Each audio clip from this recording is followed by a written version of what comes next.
The Crystal Al Noor Hotel had never held so much tension within its marble walls. Chandeliers glittered above the negotiation hall, but no sparkle could mask the storm brewing beneath. At a long polished table, the British delegation sat stiff in tailored suits, their smiles growing thinner by the second. Across from them, Sheikh Zad Al Fulan, an oil magnate whose very name carried the weight of nations, leaned back in his gilded chair, his jaw clenched. The translator had just stumbled over a single phrase, turning a promise of financial guarantee into a demand for upfront payment. To anyone else, it might have seemed like a minor slip. But here, in this room worth billions, it was a detonator. The sheikh's hand slammed the table. Crystal glasses trembled, pens rolled to the edge, and whispers turned into silence. In flawless Arabic, his voice thundered through the hall, sharp and unrelenting. An insult, a dismissal, a declaration that these foreigners thought of him as a street vendor to be bargained with. No one in the British team truly understood the words, but the tone was unmistakable rage wrapped in pride. Simon, the delegation leader with his smug grin now faltering, stammered in English, "Your Excellency, please, allow us to clarify," but the sheikh was already rising. His white thobe gleaming beneath the chandelier, gold-rimmed sunglasses catching the light as he turned for the door. His aides scrambled, chairs screeching back in panic. The air thickened like smoke. Deals, reputations, entire futures were slipping away before their eyes. The interpreter wiped his forehead, glasses sliding down his nose, unable to salvage his mistake. Papers rustled, men coughed, women shifted in their seats. Nobody dared move. It was chaos dressed in silence, the kind that only happens when power decides to leave the room. And in the corner, where no one had thought to look, a figure stood still. Hoa Karen, 27, a housekeeper with a mop resting against the wall, watched the storm with calm eyes.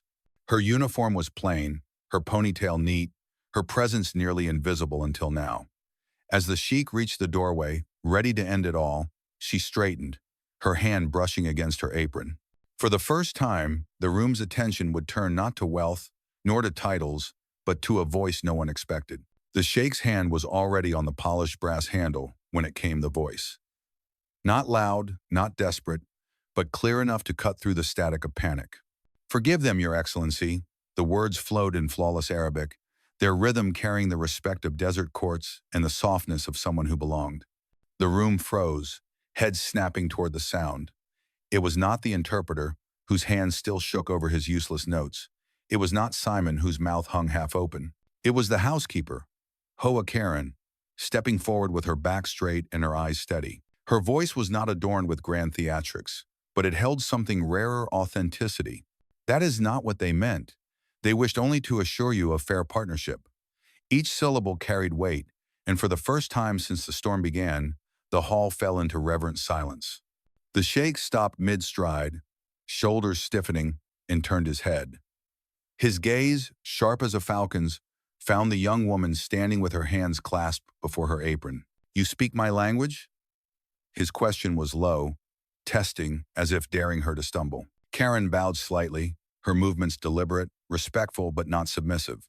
"I lived in Oman for 8 years, she replied in the same dialect, her accent as pure as the market squares where the language was born. No hesitation, no flinch. The silence stretched like a drawn bow. The British team exchanged bewildered glances, their polished shoes shifting uneasily on the marble floor. The interpreter swallowed hard, as though he'd been replaced by a shadow. Simon, sweat pooling at his collar, muttered something about misunderstandings, but no one listened. Every pair of eyes, every breath in the room, was fixed on the maid who wasn't supposed to speak. For the first time, it wasn't money or ego holding the room hostage. It was her quiet defiance of invisibility. The sheikh tilted his head, studying her as if she were a puzzle piece everyone else had missed. His fury had not softened, but something had changed. The chaos had been interrupted, redirected. And the unlikeliest person in the room, a woman who moments ago was mopping unnoticed, now stood between collapse and possibility.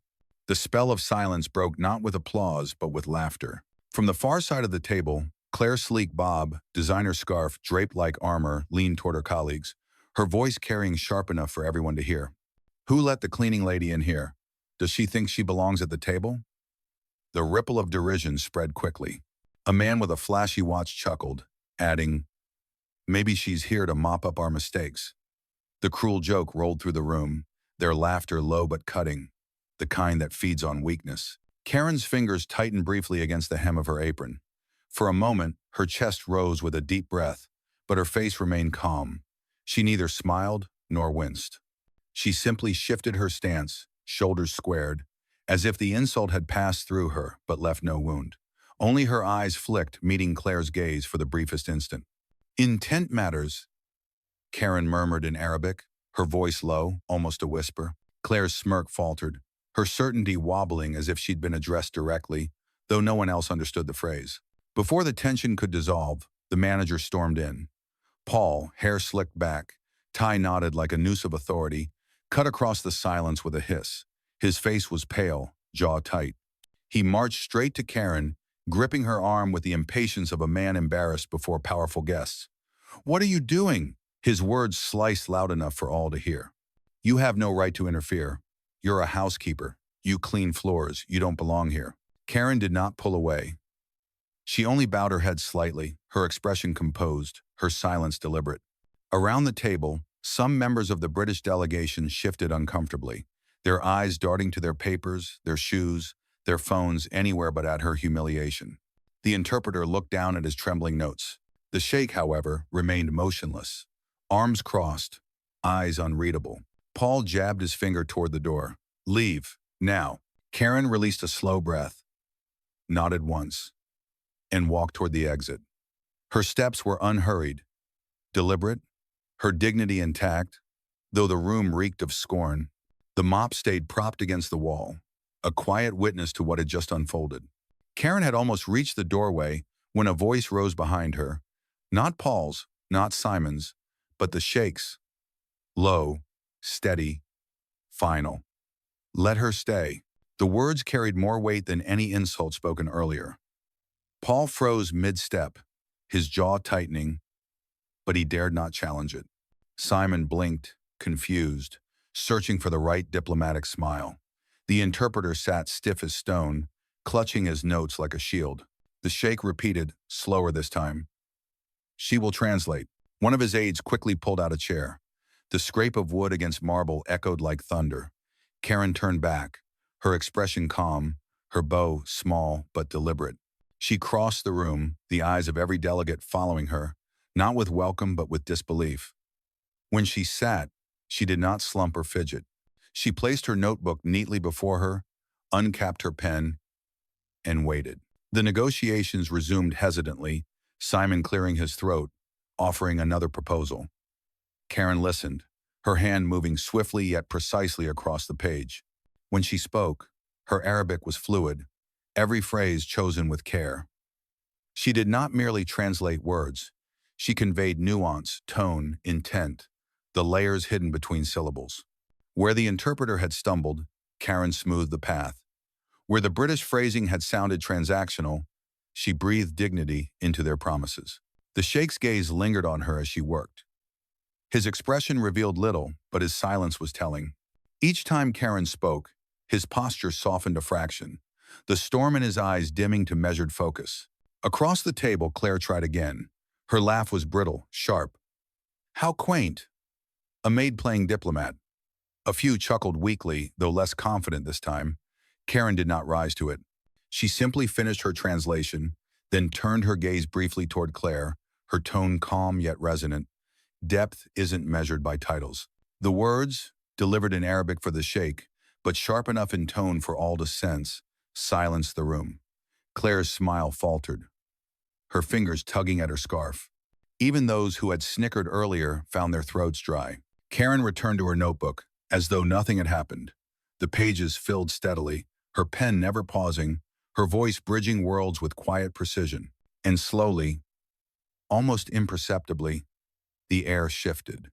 The chaos that had nearly destroyed the negotiation began to settle. The Sheikh leaned forward, responding with shorter, more deliberate sentences. The British team, though rattled, adjusted their tone, sensing they were being carried by someone they had dismissed minutes ago. It was not Simon's charm, nor Paul's authority, nor the interpreter's credentials that steadied the room. It was the maid they had mocked, her presence firm yet unassuming. She had not demanded space, she had simply filled it with undeniable clarity. By the time the first agreement was drafted, every man and woman in the room knew what had changed. It was not luck nor coincidence. It was Hoa Karen. The session ended with papers shuffled, signatures delayed, and tension only half dissolved. But the moment the sheikh rose and exited, the atmosphere shifted again, not with relief, but with the venom of those too proud to admit what had just happened. Karen stood, gathering her notebook, her pen tucked neatly between its pages. She moved quietly toward the service hallway, her footsteps soft against the marble.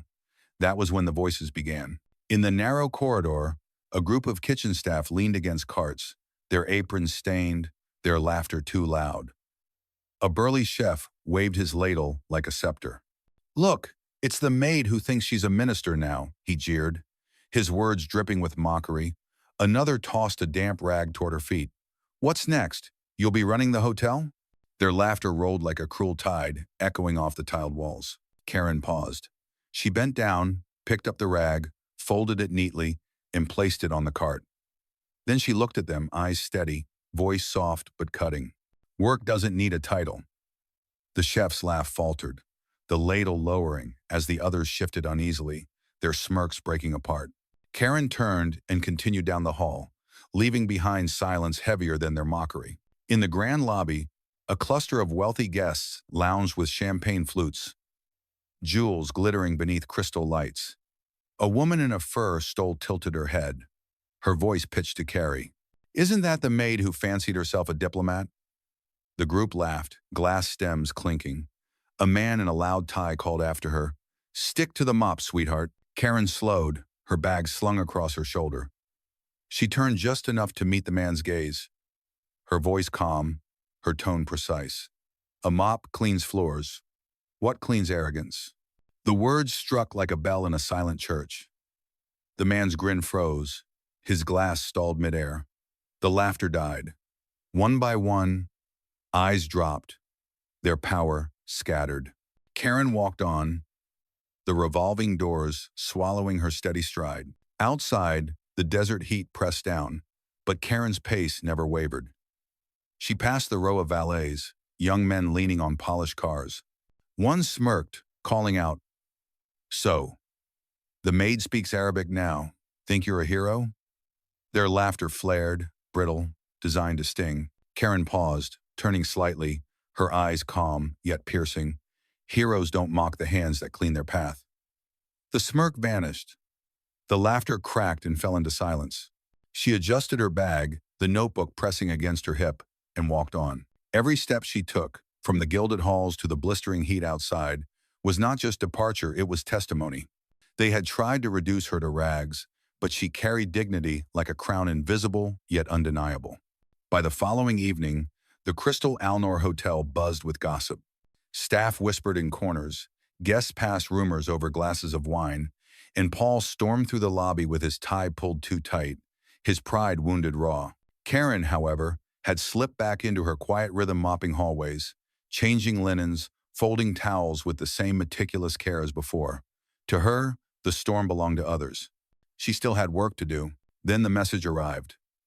A heavy envelope, sealed with crimson wax, stamped with the crest of Sheikh Zaid al-Fulan. The concierge carried it to Paul with both hands, as though it were too delicate to touch. Paul's smirk lasted only until he broke the seal. His lips tightened, color draining from his face as he read. The note was brief. "Bring her to me." Summoned to the penthouse, Karen entered with steady steps. The suite stretched like a palace in the sky, walls of glass framing the glittering city lights. The sheikh sat at a long table, his presence filling the room even in silence. Before him rested a small black box. He gestured for her to sit. She bowed lightly, settling into the chair with hands folded in her lap. Without ceremony, he slid the box toward her. Inside lay an envelope marked with the UAE's national crest. Karen opened it carefully, as if afraid the paper might shatter. The words written within were astonishing. An official invitation to join the language advisory panel at the Abu Dhabi Energy Summit. The sheikh spoke at last, his voice steady, deliberate. "You did not simply translate, you understood intent. That is rarer than gold. Advisors with 10 years service often fail where you succeeded in a single hour. Karen bowed her head, not in false modesty but in genuine respect. I only did what was needed, she said quietly. At the doorway, one of his assistants, young, impeccably dressed, and always checking the time on his watch, smirked. Don't get too comfortable, he sneered in Arabic. This is a fluke. You're still just the help. Karen closed the envelope with calm hands, then lifted her gaze, sharp and unwavering. Help builds empires, she replied softly. What do you build? The assistant froze, his smirk withering, fingers halting on the watch. The sheikh's lips twitched, almost a smile, but he said nothing. Karen bowed once more and stood. With the letter tucked safely into her bag, she walked out of the penthouse, her steps even, her presence unshaken. The elevator doors closed behind her with a quiet chime. For those who had laughed, sneered, or mocked, the sound might as well have been a verdict. For Karen, it was simply another step forward out of obscurity into a world that had finally been forced to see her. The ink on the invitation was barely dry before the whispers began.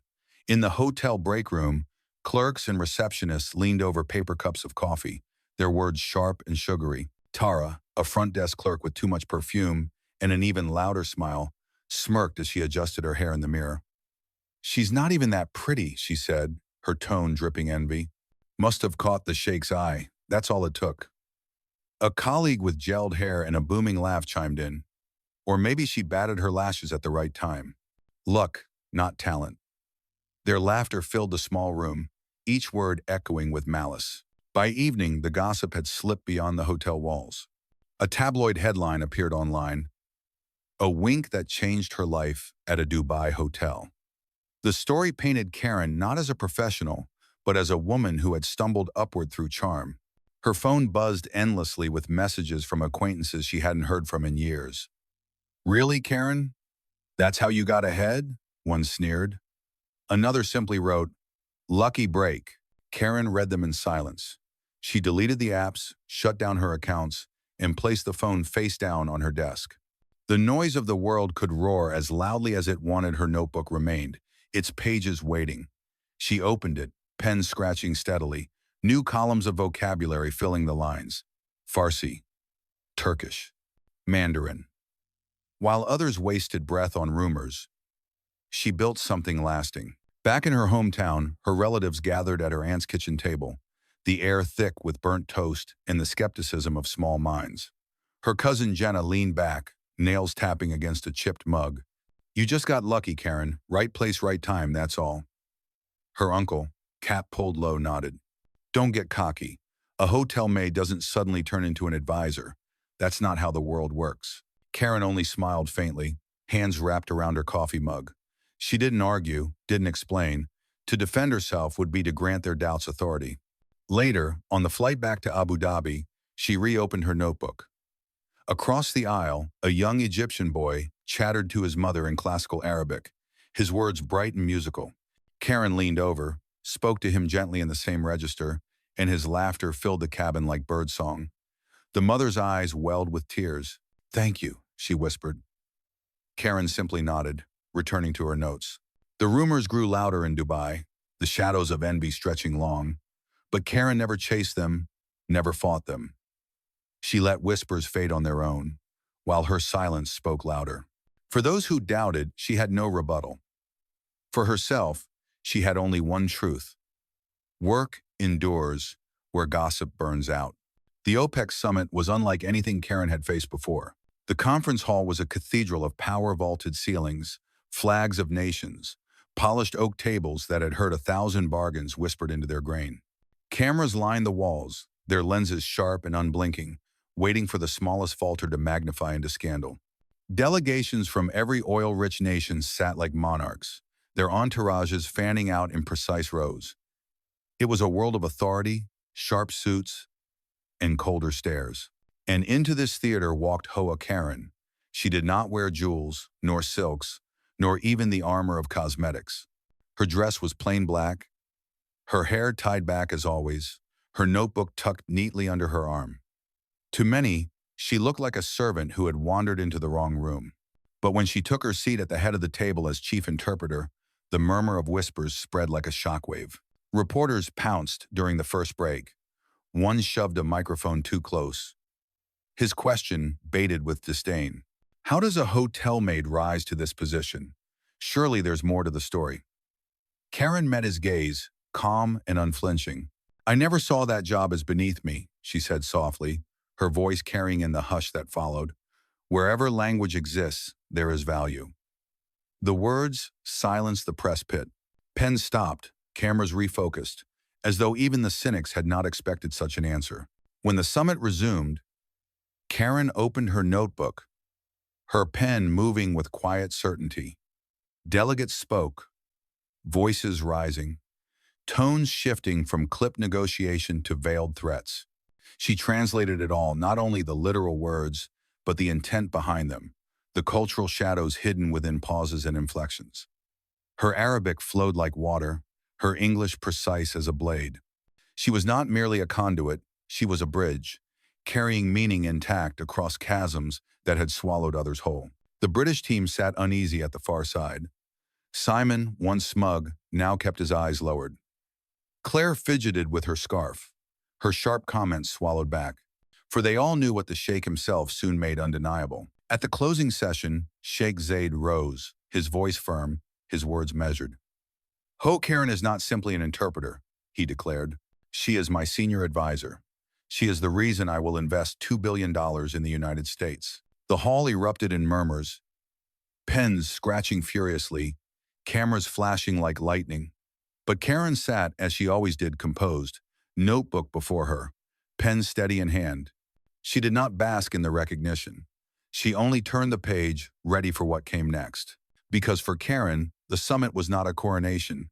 It was a test passed and the beginning of another. When the OPEC summit closed and the headlines spread across continents, the ripples reached back to the Crystal Alnor Hotel. They did not arrive as applause, but as consequences. Paul, the hotel manager who had once gripped Karen's arm in fury, found himself summoned to a quiet meeting with the board. No announcement followed, only a discreet replacement at his desk the next morning. His nameplate was gone, his tie no longer cutting through the lobby like a whip. Staff whispered of arrogance punished, of a man who had mistaken cruelty for authority. Claire and Simon, faces once polished with self-importance, returned to London under a cloud of failure. The story of their negotiation blunder, the mistranslation that nearly cost billions, spread like wildfire in industry circles. Clients withdrew contracts, skeptical of a team whose arrogance had blinded them to the truth. Claire's designer scarf no longer glimmered in boardrooms.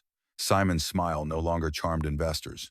They had mocked a maid, and in doing so revealed their own fragility. Even the smaller voices, those who had jeered from the shadows, the kitchen staff with their damp rags, the valets with their smirks, the guests with their cruel jokes, found themselves remembered in ways they had not expected. A guest's casual insult, once tossed off as entertainment, was overheard, retold, shared online. Tara, the clerk who had whispered venom, saw her name trend for all the wrong reasons after a guest described her scorn. The fashion sponsorship she boasted about dissolved overnight. None of these stories bore Karen's name, not directly. She did not need to raise her voice, did not call for revenge. The truth carried its own gravity. Her dignity had exposed their pettiness, and the world judged accordingly. Meanwhile, Karen walked on, her presence unchanged. She did not linger to watch their downfall, nor smile at their collapse. Her notebook remained close, pages filling with new words, new languages, new horizons. While those who mocked her scrambled to defend reputations, she built something they could never touch. The fall of the mockers was not her triumph, it was their reckoning. The world did not change for Hoa Karen overnight. Streets did not erupt in applause, nor did lights flare in her honor. Yet everywhere she walked, there was a quiet shift, an awareness that had not been there before. The maid who once bent over mops and buckets now sat at tables where billions were decided. But she carried herself as though nothing about her essence had altered. She still tied her hair back neatly. She still wore simple dresses without ornament. Her most precious possession remained her notebook, its corners softened from years of use, its pages dense with words scrawled in neat lines, languages old and new, phrases that carried the lifeblood of cultures across centuries. It was her weapon, her compass, her crown. Those who had mocked her still whispered, still tried to diminish what they could not understand. But their voices grew faint, drowned out not by Karen's rebuttals, but by the undeniable evidence of her work. She did not argue with gossips. She did not chase after tabloids. She built steadily, brick by brick, until even the loudest sneer was too small to matter. At conferences, she spoke when required, her voice always calm, never theatrical, yet each time she opened her mouth, the room leaned in. Reporters who once sought to expose her now sought her quotes. Delegates who once dismissed her now weighed her words like currency. And still, Karen never boasted. She knew silence could be louder than applause, restraint stronger than spectacle. Looking back, the mop leaning against the hotel wall seemed almost like a prophecy, an object of dismissal that became a witness to her dignity. What they thought made her invisible had, in truth, been her greatest strength. The ability to observe, to listen, to understand before speaking. That, not power or title, was what had carried her into rooms meant to exclude her. Her triumph was not the Sheikh's investment, nor the newspaper headlines, nor even the envious silence of her detractors. Her triumph was internal, unshakable, the knowledge that she had never betrayed who she was. She had endured laughter, insults, accusations, yet she had answered them all not with rage, but with clarity. Her life was proof that respect is not granted by title, but by presence. And so, to those watching from the margins, the overlooked, the underestimated, the ones laughed at in corridors and dismissed at tables, her story carried a message sharper than any declaration. You were never small. You were always seen. And one day, the world will have no choice but to see you too. Hoa Karen did not conquer her world with noise. She did it with silence, sharpened into strength. A silent triumph that no insult, no rumor, no arrogance could erase.